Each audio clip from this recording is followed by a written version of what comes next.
வணக்கம். பிக்மம் குமுதம். இன்றைக்கி நம்ம பார்க்க இருக்கிறது குழம்பு மிளகாத்தூள் தாங்க. வீட்லேயே நம்ம குழம்பு மிளகாத்தூள் எப்படி அரைச்சிக்கலான்னு பார்க்கலாங்க. சாப்பாடு சூப்பராகவும் டேஸ்ட்டாகவும் வரத்துக்கு ரொம்ப முக்கியமான காரணம் மிளகாத்தூள் தாங்க.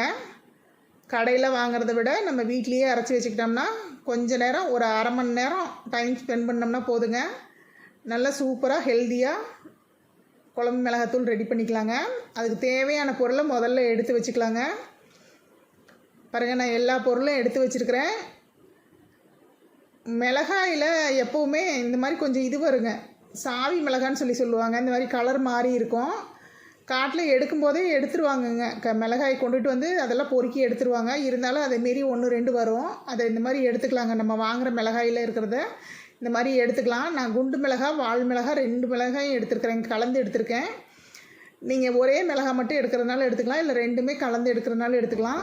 பாருங்கள், மல்லி பொருள் எல்லாமே எடுத்து வச்சிட்டோங்க. நம்ம அப்படியே வறுத்துக்கிட்டே பார்த்துக்கலாங்க என்னென்ன பொருள் எடுத்துருக்குறோம், எந்த அளவு எடுத்துருக்குறோம். நமக்கு ஞாபகம் இருக்கிற மாதிரி ஃபேன்சியான நம்பரில் ஞாபகம் வச்சுக்கலாங்க. அதையும் பார்த்துடலாம் எந்த மாதிரி ஞாபகம் வச்சுக்கலாம் அப்படின்ட்டு. நான் இப்போ கடலைப்பருப்பை வறுத்துட்டேங்க.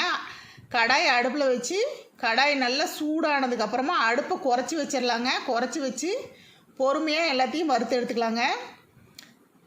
கொஞ்சம் நம்ம வேகமாக வச்சு வறுத்தோம் அப்படின்னா கருகி போயிடும். கருகிட்டுச்சுன்னா அப்படின்னா டேஸ்ட்டு மாறிக்குங்க, குழம்போட டேஸ்ட்டு மாறிடும். எல்லா பொருளுமே நல்லா வறுபட்டு எடுத்துருணுங்க. பாருங்கள் எப்படி புகை வருது. இது 2 நாள் காய வச்சது தாங்க. எல்லா பொருளையும் தனித்தனியாக காய வச்சது தான். ஆனாலுமே அதில் எவ்வளோ மாய்ச்சல் இருக்குது பாருங்கள், வறுக்கும்போது எப்படி புகை வருதுன்னு. இந்த வறுத்துட்டும் மறுபடியும் நம்ம ஒரு நாள் காய வைக்க போகிறோங்க. காலையிலேயே வறுத்துட்டோம் அப்படின்னா அன்றைக்கி ஃபுல்லாக காயணும். அப்படி இல்லை, நமக்கு டைம் கிடைக்கும்போது வறுத்து வைக்கிறோம் அப்படின்னா எல்லாமே ஒரு நியூஸ் பேப்பரில் இல்லைன்னா ஏதாவது ஒரு பெரிய பாத்திரத்தில் இந்த மாதிரி ஒரு அகலமான பாத்திரத்தில் போட்டு ஆற விட்டுறலாங்க. ஆறினதுக்கப்புறமா ஒரு ஏர்டைட் கண்டெய்னரில் எடுத்து மூடி வச்சிடலாங்க. நைட்டு இதே மாதிரி திறந்தே இருக்கக்கூடாதுங்க. திறந்ததுன்னா மறுபடியும் நப்பு தட்டிடும். நல்லா டைட்டாக மூடி வச்சுட்டு அடுத்த நாள் வந்து ஒரு காலையிலேயே போட்டுடலாங்க. வெயில் வந்ததுக்கப்புறமா வெயிலில் போட்டுட்டோம் அப்படின்னா ஒரு 3 மணி வரலும் நல்ல வெயில் அடிக்க வரலும் இருக்கட்டுங்க, வெயிலே இருக்கட்டும். அதுக்கப்புறமா நம்ம மிஷினில் கொடுத்து அரைச்சிட்டு வந்துடலாங்க. அப்படி அன்றைக்குமே நேரம் இல்லைன்னா திரும்ப ஆறிட்டோன்னு அந்த கண்டெய்னர்லேயே வச்சிடலாங்க. நமக்கு டைம் கிடைக்கும்போது அரைச்சிக்கலாம். பாருங்கள், இப்போது வெந்தயம் வந்து இந்தளவுக்கு வறுபடணுங்க.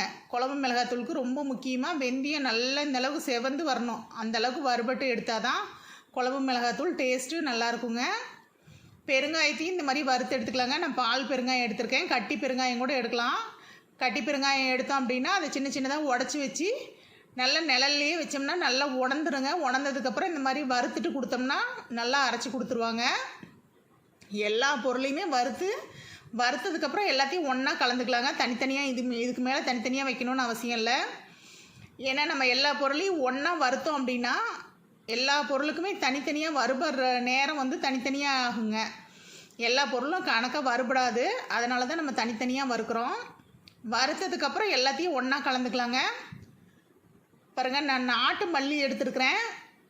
முடிஞ்ச அளவுக்கு மரபணு மாற்றம் பண்ணாத மல்லியாக எடுத்துக்கலாங்க. இல்லை நம்ம பக்கத்தில் எது கிடைக்குதோ அதை எடுத்துக்கலாம்.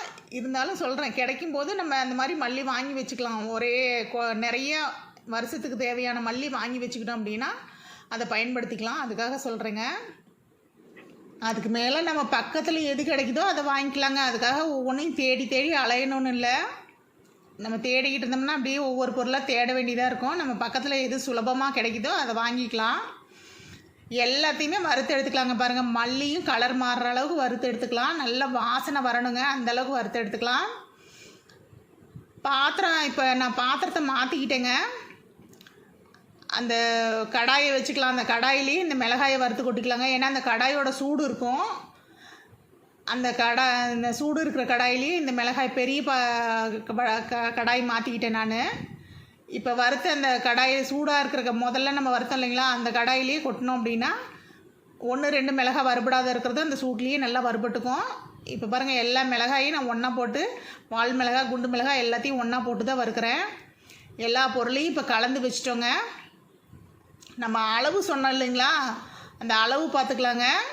அதுக்கு முன்னாடி பாருங்கள், மிளகா மட்டும் நம்ம அப்படியே காய வச்சுக்கலாங்க. அதை மறுபடியும் கூட க்ளீன் பண்ணி எடுத்துக்கலாம். திரும்ப இந்த காஞ்சதுக்கப்புறம் இதனோட காம்பெல்லாம் எடுத்துருவோங்க. மிளகாயோட கோம்பெல்லாம் எடுத்துட்டு அப்புறம் தான் அரைக்க கொடுக்க போகிறோம். இந்த மல்லிக்கு மட்டும் இந்த மாதிரி மேலே ஒரு சாலை இல்லைன்னா ஏதாவது ஒரு துணி, இந்த மாதிரி மெலிசாக இருக்கிற துணியை போட்டு கட்டி வச்சிடலாங்க. ஏன்னா தூசு அடிச்சிருச்சுன்னா மறுபடியும் அதை க்ளீன் பண்ண முடியாது. இந்த மாதிரி கட்டி வெயிலில் வச்சிடலாங்க. நல்லா காஞ்சிரும், அப்புறம் எடுத்துக்கலாம். இப்போ நம்ம அளவு மட்டும் பார்த்துக்கலாங்க. நமக்கு தேவையான அளவு கருவேப்பிலை இது கூடயே வச்சு காய வச்சிடலாங்க. கருவேப்பிலை அளவு இல்லைங்க, எவ்வளோ வேணாலும் நம்ம சேர்த்துக்கலாம். அதுக்கு ரொம்பவும் சேர்த்தோம்னா கசப்பு தட்டிக்கும். கணக்காக ஓரளவுக்கு சேர்த்துக்கலாங்க. 1/2 கிலோவுக்கு ஒரு கட்டு அந்த மாதிரி சேர்த்துக்கலாம். இப்போ நம்ம எல்லாத்தையும் காம்பெல்லாம் க்ளீன் பண்ணிட்டோம். மிளகாயோட காம்பெல்லாம் எடுத்து ஒரு நாள் காஞ்சிருச்சு. கோம்பெல்லாம் எடுத்துட்டு கொண்டு போய் அரைச்சிட்டு வரத்துக்கு ரெடி பண்ணிட்டோங்க. நம்ம மல்லி மிளகாயெல்லாம் அளவு பார்த்தலங்களா, அதை பார்த்துக்கலாம். 3, 1, 3 அந்த அளவு எடுத்துக்கலாங்க. MKM அந்த மாதிரி நீங்கள் ஞாபகம் வச்சுக்கோங்க. எழுதுறது ஒரு பேப்பரில் எழுதி வைக்கணும் பிடிக்கணும் அப்படின்னு எதுவுமே இல்லைங்க, நம்மளே ஞாபகம் வச்சுக்கலாம். மல்லி 3, கடலை பருப்பு 1, மிளகாய் 3 அந்த மாதிரி 3, 1, 3 அந்த மாதிரி ஞாபகம் வச்சுக்கலாங்க.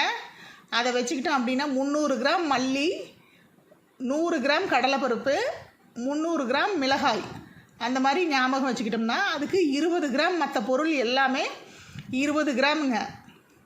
3, 1, 3 அதுக்கு எல்லாமே 20 கிராம் அந்த மாதிரி ஞாபகம் வச்சுக்கலாங்க.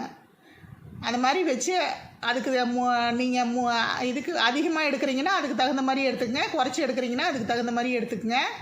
அளவு இது தாங்க அளவு. இந்த அளவில் நம்ம எல்லாத்தையும் எடுத்து நல்லா வறுத்துட்டு கொண்டு போய் காய வச்சு மிஷினில் கொடுத்து அரைச்சிட்டு வந்துட்டோம் அப்படின்னா நீங்கள் வருஷத்துக்கே எடுத்து அரைச்சிங்கனாலும் வண்டு வைக்காதுங்க, நல்லாயிருக்கும். ஒவ்வொருத்தர் நிறைய அரைப்பாங்க, வல்ல கணக்கில் அரைப்பாங்க.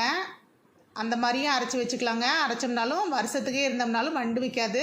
அப்படி உங்களுக்கு வண்டு வைக்குது அந்த மாதிரி இருந்ததுன்னா இந்த மாதிரி அரைச்சிட்டு வந்ததுக்கப்புறமா கொஞ்சம் கல் உப்பை மிக்சியில் போட்டு நல்லா அரைச்சிட்டு இது கூட கலந்து வச்சுருங்க. மஞ்சள் தூள் இருந்ததுனாலும் விரல் மஞ்சள் இருந்தாலும் இது கூடயே கலந்து அரைச்சிட்டு வந்துடலாங்க. அப்படி இல்லை அரைச்சிட்டு வந்ததுக்கப்புறம் கொஞ்சம் மஞ்சள் தூள் கலந்து வச்சுக்கலாங்க. இந்த மாதிரி நீங்கள் வறுத்துட்டு அரைச்சி வச்சிட்டிங்க அப்படின்னா கண்டிப்பாக வண்டு வைக்காதுங்க. வருஷம் 1 வருஷம் 1.5 வருஷம் வச்சுருந்தா கூட வண்டு வைக்காதுங்க. எல்லா பொருளையும் நல்லா வறுத்துட்டு மறுபடியும் ஒரு தடவை காய வச்சு அரைச்சிக்கிட்டு வந்து வச்சிடலாங்க. இந்த மாதிரி சூப்பரான குழம்பு மிளகாத்தூள் நமக்கு ரெடி ஆயிரும். நீங்களும் இந்த அளவில் அரைச்சி பாருங்கள். ஒரு தடவை கொஞ்சமாக அரைச்சி பாருங்கள். அரைச்சி பார்த்துட்டு உங்களுக்கு டேஸ்ட் எப்படி இருக்குதுன்னு பார்த்துக்கிட்டு அதுக்கப்புறம் இதே மாதிரி தான் அரைப்பீங்க எப்போவுமே.